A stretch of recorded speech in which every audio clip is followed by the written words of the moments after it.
Steering tamper மட்டுமே வந்து பார்த்தீங்கன்னா 30,000 ரூபாய் காஸ்ட். இப்போ எனக்கு தலையே சுத்துது, என்ன பண்றதுன்னே எனக்கு புரியல.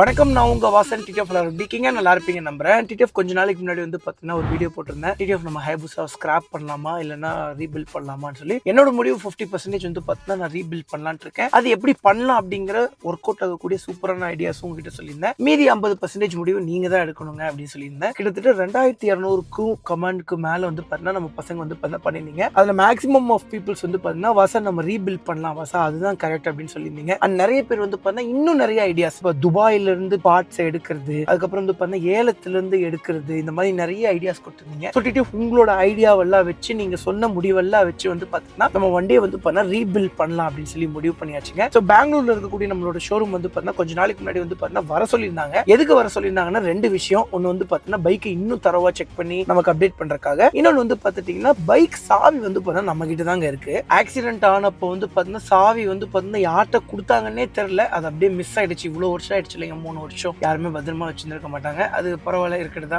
அந்த சாவி போயிடுச்சு. சூப்பர் பைக்ஸோட சாவியோட காஸ்டே வந்து பார்த்தீங்கன்னா நிறைய ரூபாய் அப்படின்னு சொல்றாங்க. ஏன்னா அதுல வந்து இருக்கக்கூடிய சென்சார்ஸ்னால அது என்னன்னு சொல்லி எக்ஸாக்டா தெரியல. ஆமாங்க, சின்ன இண்டிகேட்டருக்கே அந்த வேலை சொல்றாங்க, சாவிக்கும் அந்த வேலை சொல்லுவாங்க. சாவி இல்ல, சாவி வேணும் அப்படின்னு சொல்லி ஷோரூம்ல கேட்டாங்க. நான் வந்து பார்த்தீங்கன்னா டவுட்டா எங்க அம்மா கிட்ட எப்பவுமே வந்து பார்த்தீங்கன்னா அம்மாட்ட கொடுத்து வைப்பேங்க. அந்த மாதிரி வந்து பார்த்தீங்கன்னா அம்மா கிட்ட டவுட்டா வந்து பார்த்தீங்கன்னா நான் கேட்டேன், அம்மா நான் உங்ககிட்ட சாவி கொடுத்தேனான்னு கேட்டா, அம்மா ஆமா சாமி என்கிட்ட சாவி இருக்கு அப்படின்ட்டாங்க. எனக்கு ஒரே சந்தோஷம், பரவாயில்லையே சாவி இருக்கு அப்படின்னு சொல்லிட்டு. ஏன்னா சாவி இல்லைன்னா அதுக்கு என்ன எக்ஸ்பென்ஸ் போடுவாங்கன்னு நமக்கு தெரியாது. வந்து சாவி இருக்குன்னு உடனே இப்ப நேரா வந்து பார்த்தீங்கன்னா நம்ம அம்மா கிட்ட போய் சாவியை வாங்கிட்டு அப்படியே வந்து பார்த்தீங்கன்னா பெங்களூரை நோக்கி கிளம்ப வேண்டியதான். டிடிஎஃப் எல்லாம் பூட்டிட்டாங்க. ஸோ வந்து கேட்லாம் வந்து பார்த்துட்டிங்கன்னா மூடி வச்சிருக்காங்க. அம்மா போறேன், அம்மா கதவு திறங்கம்மா. ஸோ டிடிஎஃப் நைட்டு வந்து பண்ண 11:55க்கு வந்து பண்ண பஸ்ஸுங்க. டைம் இப்போ 10:33 ஆயிடுச்சு. 10:33 அம்மா கிட்ட சொல்லிட்டு தான் வந்தேன். பட் ஒரு 1.5 ஹவர்ஸ்க்கு முன்னாடி சொல்லியிருந்தேங்க, தூங்கிட்டாங்க போல. ஐயோ பஸ் கிஸ் விட்டுற போறோம், அவர் தள்ளி போயிடுங்க, அதுதான் பிரச்சனை. மா கதவு தரங்கம்மா. மா ப்ரோ எனக்கு சரியா வருது ப்ரோ. இப்போ ஃபோன் பண்றி சுவிட்ச் ஆஃபா. சாவி எட்டு வராங்க போல. கதவு தரங்க. இங்கம்மா சாவியோட வந்திருக்கீங்களா? சரி சாவி கொடுங்க, நான் கிளம்புறேன். அம்மா தராங்க சாவி. இதோ வந்துட்டமா. Thank you so much.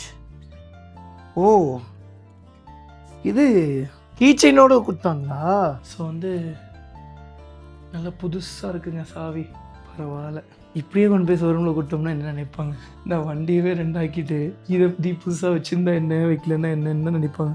வயசுக்கு வந்தா என்ன, வரல என்ன என்ன. இப்போ உனக்கு ஒரு மேஜிக் காட்ட போகிறேன். சாவியை பாக்கெட்டில் வச்சிருந்தோம்ல, இது ஒரு மேஜிக் பேண்ட்டு. இப்போ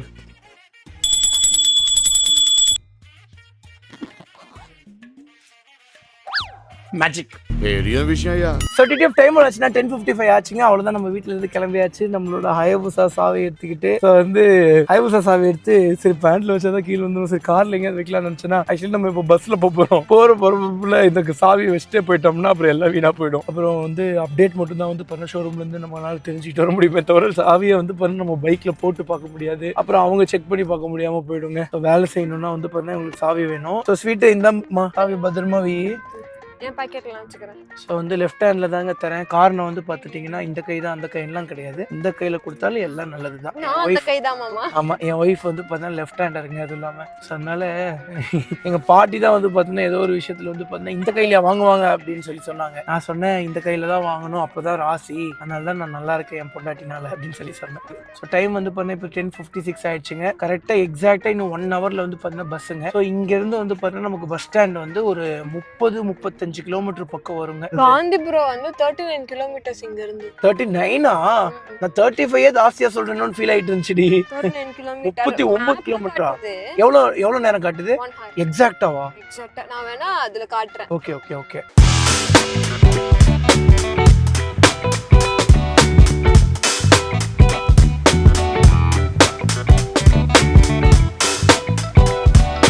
டைம் வந்து நைட் 11:50 ஆச்சுங்க. நல்லபடியாக வந்து பார்த்தா பஸ் ஸ்டாண்ட் நம்ம காந்திபுரம் பஸ் ஸ்டாண்டுக்கு வந்து ரீச் ஆயாச்சு. பின்னாடி தான் நம்ம பஸ் இருக்கு. அப்படியே வந்து பார்த்தா வண்டி எடுத்துட்டு பறக்க வேண்டியதுதான்.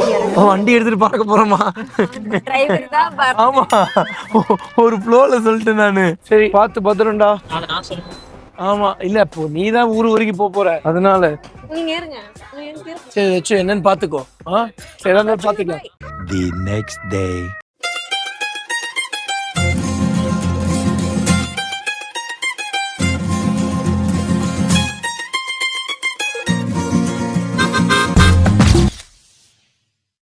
ஸோ டிடி ஆஃப் பெங்களூருக்கு வந்தீங்கன்னா கொஞ்சம் நடக்க பழகிக்கணும். நம்ம இருக்கிற டிராஃபிக்கு வந்து பார்த்தீங்கன்னா ஆட்டோவோ கேபோ பிடிச்சி போகாம ஜாலியா நடந்தே போயிடலாம். நான் எங்க ஊர்ல நடந்துதான் போயிருக்கேன்.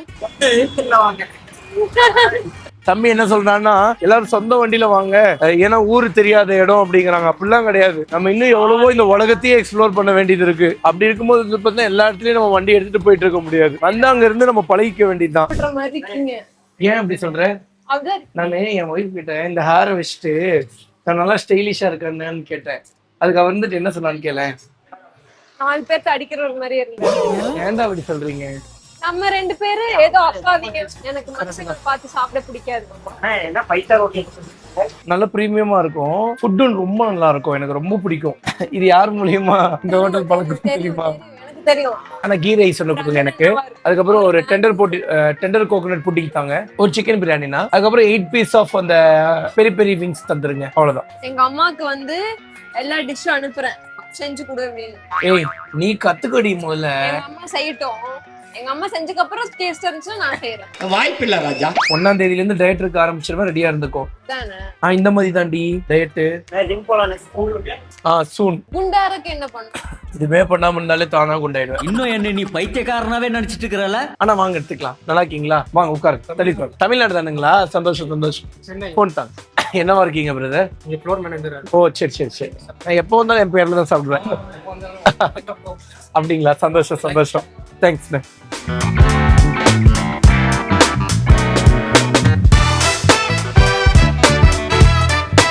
ஷோரூமோட லொகேஷன் வேற நான் மறந்துட்டேன். எனக்கு தெரிஞ்சு இதுதான் லொகேஷனா இருக்கும்னு நினைக்கிறேன். அதான் ஒரு டைம் லொகேஷன் எடுத்து அந்த அண்ணாங்களுக்கு அனுப்பிச்சுட்டு கேட்கலான்னு சொல்லி கன்ஃபார்ம் பண்ணிக்கலாம் ஃபோன் பண்ணேன்.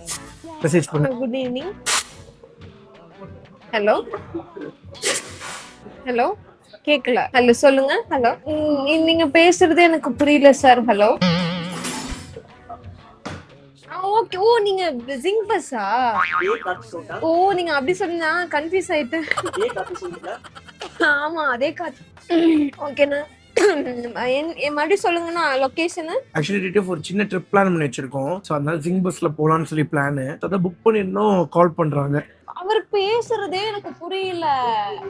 ஃபர்ஸ்ட் கன்னடத்துல போலீஸ் எனக்கு நிமிஷம் பயந்துட்டேன். நாம எங்கடா போலீஸ் ஸ்டேஷன் பக்கத்துல அப்படி சொன்னாரு. நான் என் பேர்ல தானே கார் இருக்கு. நான் கார்லயும் வரல. நான் வந்ததே இது கேப் போட்டு தான் வந்தேன். நீ எதுக்கு போலீஸ் ஸ்டேஷன் என்னமோ சொல்றாருன்னா அதுக்கப்புறம் தான் பஸ் மேடம் வந்துருங்க ஜிங் பஸ்ன்னு சொல்லிட்டு சொல்லுங்க அப்படின்னு. எனக்கு எப்படி இருக்கும் போலீஸ் ஸ்டேஷன்னா? மைண்ட் வந்து நம்ம கார், உன் கார் வந்து என் பேர்ல தானே இருக்கு. அப்ப நம்பரும் ஏன் இதுல தான் குடுத்துட்டீங்க. வெளியே நிப்பாட்டினா நோ பார்க்கிங்ல இருந்து கூப்பிடுறாங்க. எங்கேயோ எதையோ ஒண்ணு பண்ணிட்டீங்க போல.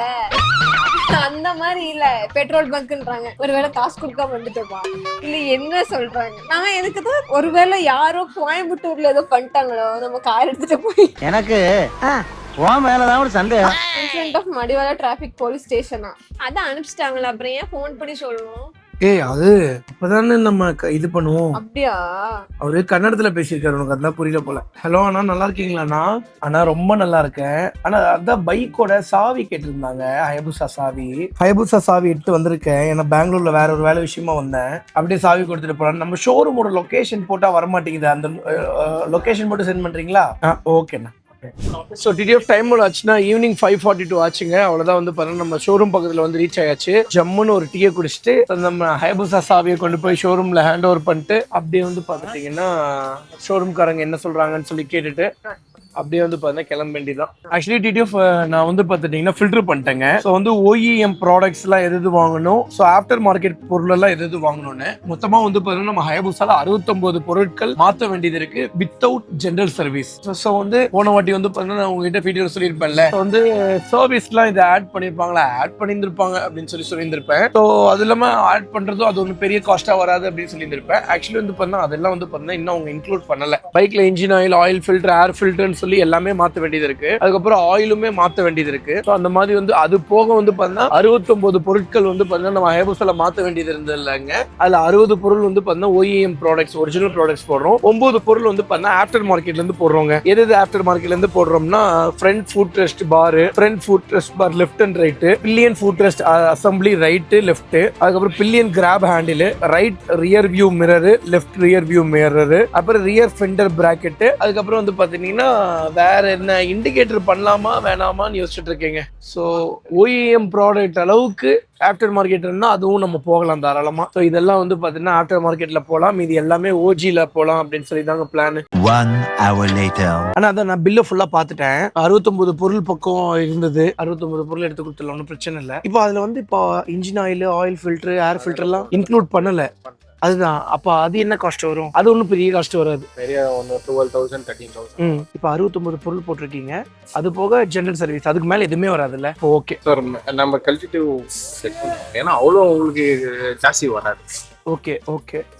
ப்ளஸ் ஆர் மைனஸ் 10,000 20,000 டிஃபரன்ஸ் ஆகலாம். இதுதான் மெயின் ப்ராடக்ட்ஸ், அவ்வளவுதான். சரி, சாவி மட்டும் போட்டீங்கன்னா பார்த்துட்டு நான் அப்படியே பறந்துடுவேன்.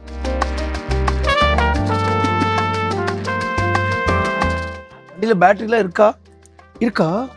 ஓ ஆமா, அதெல்லாம் பேட்டரியே போடவே இல்லையே நீங்க. அவருக்கு இல்லை, எனக்கு செஞ்ச மாதிரி பேட்டரி எல்லாம் ஃபுல்லாக வீக் ஆகிடும்.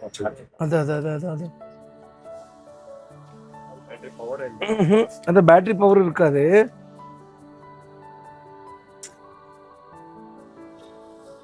பரவாயில்ல.